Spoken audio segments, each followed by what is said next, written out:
আপনারা যদি আল্লাহর কুদরত ডাইরেক্ট দেখতে চান এবং ইবলিসের সাথে সাক্ষাৎ করতে চান, ফজরের সময় একটু চেষ্টা করলে পাবেন। সিস্টেমটা বলবো আমি। হাদিসে আসছে নবী করিম সাল্লাল্লাহু আলাইহি সাল্লাম বলেছেন, মানুষ যখন শোয়, ঘুমায় রাতে, তার কপালের উপরে ইবলিস 3টা গিরা দেয়। কয়টা গিরা দেয় ভাই? 3টা গিরা দেয়। এই গিরা দেওয়ার মানে হলো তাকে অলস করে রাখা। এই জন্য দেখবেন ফজরের আগ মুহূর্তে যে ঘুমটা হয়, রাত দিন 24 ঘন্টা আপনি যত ঘুমান না কেন, ফজরের আগের ঘুমটা মনে হয় এরকম যে এই ঘুম থেকে উঠলে মনে আমি শেষ মরেই যাবো, এরকম মনে হয় না? রাত্রে শুইছেন 12টায় ঘুম আসে না, 1টায় ঘুম আসে না, 2টায় ঘুম আসে না, ওই যে মোবাইলের মোনাজাত দেখে শুইছেন, এখন শুধু ওইসব মনে ঘুরপাক খাইতেছে, ঘুম আসে না, বহুত কষ্ট মষ্ট ঘুমাইছেন, কিন্তু ফজরের সময় আজান হয়ে গেছে, এই টাইমে এমন শরীর ভাঙা ঘুম আসে, কারণ ইবলিস তার সকল বাহিনী টাহিনী সহকারে আপনার ঠ্যাং ঠ্যাং টিপে দিতে লেগে গেছে। ওই যে গিরা দিয়ে ফেলছে, অলস লাগে, অলস। হাদিসে আসছে নবী সাল্লাল্লাহু আলাইহি ওয়াসাল্লাম বলেছেন, কেউ যদি কষ্ট করে, হিম্মত করে, শীতের দিনে আসছে সামনে, আরামের কম্বল ফেলে দিয়ে, কাঁথা ফেলে দিয়ে, লেপ ফেলে দিয়ে, সে যদি সকল কষ্ট উপেক্ষা করে একটু দাঁড়ায় যায়, বিছানা থেকে নেমে নামাজের জন্য দাঁড়ায় যায়, সাথে সাথে ওই 3 গিরার একটা খুলে যায়।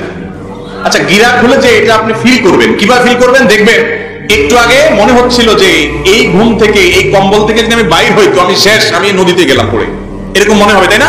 কিন্তু হিম্মত করে বিসমিল্লাহ বলে যদি ফেলে দিয়ে, কম্বল ফেলে দিয়ে একটু দাঁড়ায় যেতে পারেন, সাথে সাথে দেখবেন যে শরীরটা হালকা হয়ে গেছে, ওই যে গিরা একটা খুলে গেছে। এরপরে গিরা আরো 2টা থাকে, তখনও কাছে মুছে লাগে। এবার শয়তান বলে কি, দেখছে যে শোয়াই তো রাখতে পারলাম না, এবার বলে যে শোনো, উঠছো ভালো কথা, যেই ঠান্ডা, এই টেপের পানি হাত দিলেই শেষ, তুমি সাত করে উঠবে কিন্তু, খবরদার।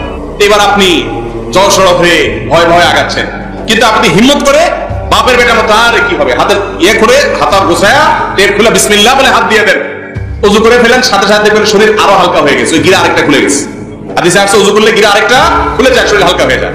এরপরে শয়তান দেখছে যে এটাতেও খুলে গেল না, উযু করে ফেলছে বেটা, তখন বলে যে উযু করে ফেলছে ভালো কথা, নামাজটা ঘরে পড়ে ফেলা উচিত, ঠান্ডা বাইরে, বাতাস প্রচুর, ঠান্ডা লেগে যাবে, তোমার পরে সমস্যা হবে, অসুবিধা নাই, জায়েজ আছে, তো মাসালা দিবে, বউরের সাথে নিজামাত করে ফেলা দিয়া আপনি বাসায় যান নামাজ পড়েন।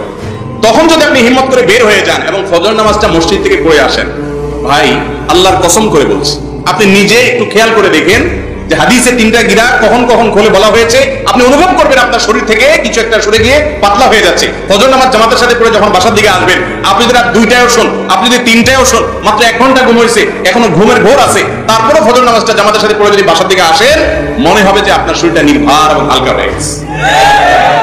মুসলমান চেনার উপায় হলো ফজরের নামাজ।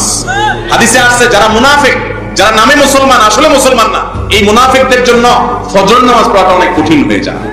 অতএব ফজরের সময় যখন আপনার কষ্ট হবে, তখন সাথে সাথে এগুলো মনে করবেন যে শয়তানের সাথে কিন্তু আমার লড়াই চলছে, আরে এই কুস্তি তো হয় আমার ভর কি, কবি ও দবালে কবি তু দবালে, শয়তানের সাথে লড়াই চলছে। আপনি উঠে গেছেন, সে হেরে গেছে, আপনি ওযু করে গেছেন, সে হেরে গেছে, আপনি ফজর পড়ে আসছেন, সে হেরে গেছে। শয়তানকে হারাবো তো ইনশাআল্লাহ।